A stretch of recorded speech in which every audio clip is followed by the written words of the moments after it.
Disney has gone basically all in with political activism, and that has caused a lot of controversy. And now there are some Christians staging protests. Joining me to talk about it, Trey Phillips, Billy Hallowell from CBN's Faithwire. Thanks for being here, guys. Yeah, good to be here. Yeah. Trey, you wrote about this. Tell me about what is happening and who is speaking out. Yeah, so obviously for now a few weeks, Disney's been getting quite a bit of attention due to their opposition to the mischaracterized Don't Say Gay bill in Florida. Initially, they were quiet about it, but now they are vociferously condemning the legislation. All it does is it bars sexual education from pre-K through third grade in public classrooms. So Disney's gone all in and opposing it, and now leaders like Sean Feucht, he is a Christian. He ran for Congress. He's a former Bethel worship leader in California.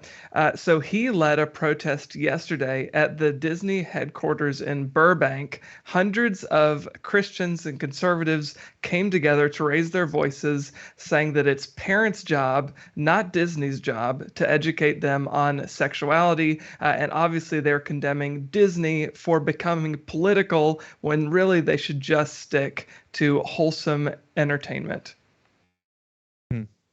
Yeah, and Billy, just wanted to get you to weigh in on this as well, because this is a change in tone from what we've seen from corporations, especially one like Disney that tries to cater to, at least they tried in the past, to cater to all American families, and this seems to lean heavily in one direction, and people are getting frustrated with it.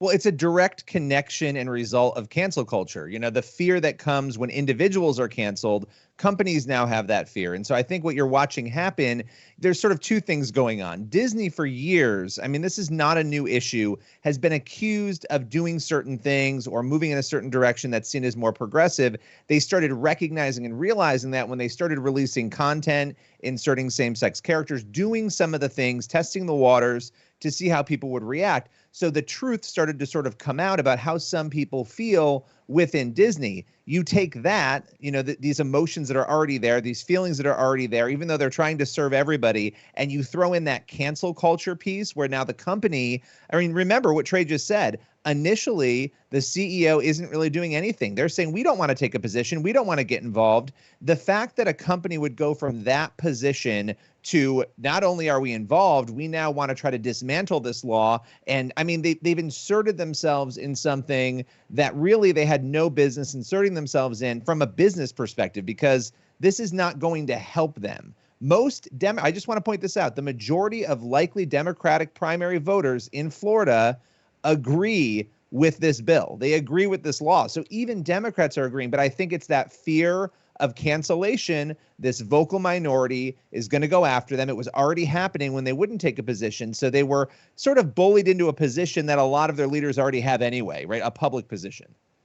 Yeah, and then now you're seeing these people stand out. And Trey, what's the significance here of having a group of Christians stand out? I mean, what is their goal if they gave a goal in engaging in a protest like this? Because a lot of people over the past couple of years, as companies have become more active with their politics, instead, like Billy, like you were just saying, instead of just sort of not having a position, which used to be the old standard, now they're all going all in, and they're trying to, you know, basically appease the mobs so that they don't get canceled, as you were saying here. So Trey, what's the significance of and the purpose of Christians kind of trying to speak out on this? Yeah, you know, I talked with Sean Feucht right before the protest, and I kind of played devil's advocate. I said, you know, there are a lot of Christians who kind of think, what's the point? Why engage? You've already lost the battle with the secular world. They're not going to see it your way anyway. So he's, you know, you might as well just give up. But he said, well, actually, I think Christians have a lot more power than we sometimes step into. He said, we can change things economically for Disney. We can change things culturally in America if we're willing to go first and to step up and to speak out. And he said, you know, we should try to create a culture that honors God. And obviously, not all of culture is ever going to be honoring God, but we are supposed to be, as he said, salt and light. And that doesn't mean just in our churches or just in our private Christian communities. movies. We're to be salt and light around the world and in the world, and spreading the gospel and trying to push forward those gospel principles. So that was the goal that he was saying. And he said, too, that I think the majority of Americans, whether believers or not, are probably on our side. They don't want the mainstream media. They don't want these entertainment corporations indoctrinating our kids. We need to do that, particularly when it comes to sexuality. We need to do that education at home. So he thinks, look, there's a broad swath of Americans that are actually on our side. And you pointed that out, Billy, that a lot of Americans of all different races, creeds, religions, and political perspectives actually agree on this. And that's why Sean said it was important to raise his voice. Yeah. And Billy, it's interesting because this comes on the heels of now videos coming out of Disney producers and animators and revealing in a call that had been leaked out to the public, that was an internal call, a Zoom call, talking about how they're just giddily putting in their quote unquote gay agenda in this, obviously programs aimed at children, trying to get in same-sex kisses and things, gay characters, things of that nature. And that's a lot of people at Disney, that seems to be their new sort of, basically their goal in the programming, at least a large portion of their goal, when that wasn't always the case for Disney.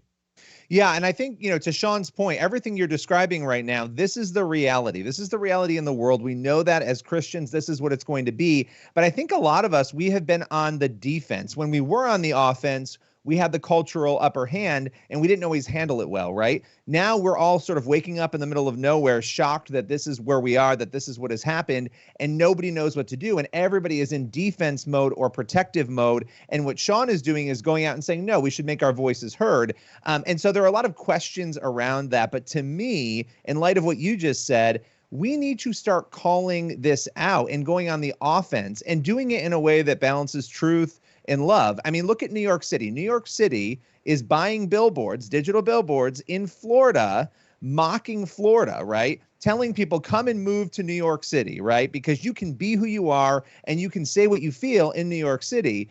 Okay, let's go on the offense. New York City just forced somebody out, essentially fired somebody who is a Christian pastor who was nominated to this education panel because she holds a traditional view on marriage. Call that out. Show people that there's not equality here the way that they're saying there is, and do that in a way that brings us back into the conversation. I don't know. Look, we can all abandon Disney, and maybe that's what people want to do. But if we want to make some change, like Sean is saying, and we feel we have power, we do need to find a way to re-engage. And to me, the best way to do that is to start calling some of this out and showing people, look, we can coexist and disagree. But I think the Christian voice needs to be present in some way. Yeah, that's the interesting part in all of this, Trey, is that, you have this on the one hand, I always like to imagine if that undercover video of the person, not undercover, but the leaked video of the person talking about their secret gay agenda, if that were a Christian talking about their secret Christian agenda and they were putting in all these references in there, how this would have been received in the media. You'd have the opposite networks calling it out and being upset about it. And to Billy's point there, and Trey, just wanted to get your reaction to this.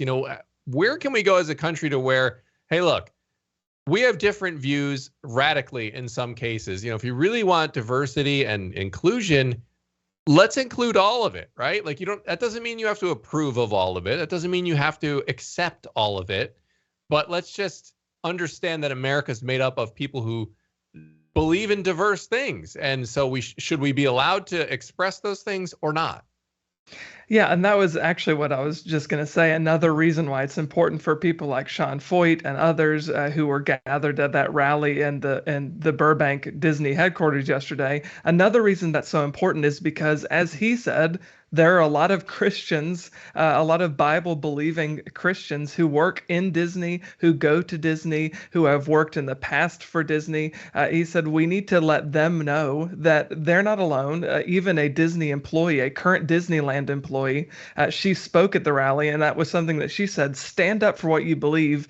Don't be forced into silence by thinking that you are by yourself. You're not. There are a lot of people who agree with you. And look, even if you don't necessarily align politically with some of these protesters, or even if you're not a believer, I think there's a reason to be protesting this turn for Disney, because honestly, I've said this before, but I don't even think Walt Disney would be welcome in the Walt Disney Company these days. He'd be canceled. Because he was a conservative as he got older. He also obviously died young from cancer, but he was in his 60s, but he became more conservative, and he also became more religiously devout as he got older. And I honestly do not think he would have a space in his own brand nowadays. This seems like a losing battle, because I'm trying to understand what Disney's approach to this is. You know that the majority, again, of Democrats in your state who might vote are agreeing with the bill that you're pledging to dismantle. You know where people generally stand on this. I mean, even some of the most liberal people in this country are saying, why are we talking about teaching K-3, these sorts of things? I mean, I guess for me, the other struggle here, and part of going on the offense, is calling out this weird inconsistency. I keep hearing people say, oh, no, this is so terrible that, this bill is there and it's restricting people. But at the same time, there's these same people are saying, oh, none of this is going on in schools. You guys are making this up. Well, which is it? If it isn't happening, then why do you care about the bill? And, if it is happening, then we have something to talk about. And so anyway, I think there's a lot to unpack here. But to your point, Trey, I do think that it is good that these protesters are making their voices heard and they're starting that process. I'm very skeptical that Disney is going to listen, because they have gone so all in on this. They have. And especially when you look at it, I would think any rational person would look at it, as you laid out, Trey, the whole "don't say gay" line is built on really essentially a falsehood. I mean, it doesn't say that in there. I mean, there is a restriction on teaching specific gender ideologies, but like you said, targeted at kindergarten through third grade. So the very youngest kids, that would seem to be an unassailable thing, but they've turned it into, don't say gay, which, again, shouldn't even really be a big deal in the K-3 age, but that's not even what it is. That's not what the bill says. It doesn't say that anywhere. And that's one question I've had looking into this. I've looked into it and I can't figure it out. I can't find it anywhere. Everyone quotes "don't say gay" when they refer to this bill, all the mainstream media outlets, but nobody can quote to where that came from. Nobody sources, oh, this is what critics say. Is it, or did you guys just come up with that? Because no one can attribute that quote to anyone, which I find incredibly curious. But as you said, Trey, it was built on basically a misleading, essentially a falsehood in the first place. Well, I mean, that's kind of an irony there, isn't it? That Disney is known for telling fantastical stories, for weaving incredible narratives, and they have been duped by perhaps the greatest leftist narrative that there is, which is also a fantasy. But they've fully bought into it, and they're willing to torch their reputation for this. And that's to your point, Billy. I am concerned that maybe Disney won't listen, but I think still it's worth speaking out because it lets Disney know that there is a counter narrative and that there's a strong counter narrative that they have to reckon with at some point, because it's going to hurt their bottom line eventually. It may take time and it may look different than people are expecting, but it's going to have an impact. Yeah, and it looks like there's going to be some more of these protests potentially in Florida, as Feucht has mentioned that may be something that they are going to do here in the near future. And so we'll keep an eye on that. And as always, Trey, Billy, thanks for stopping by and chatting for a few minutes.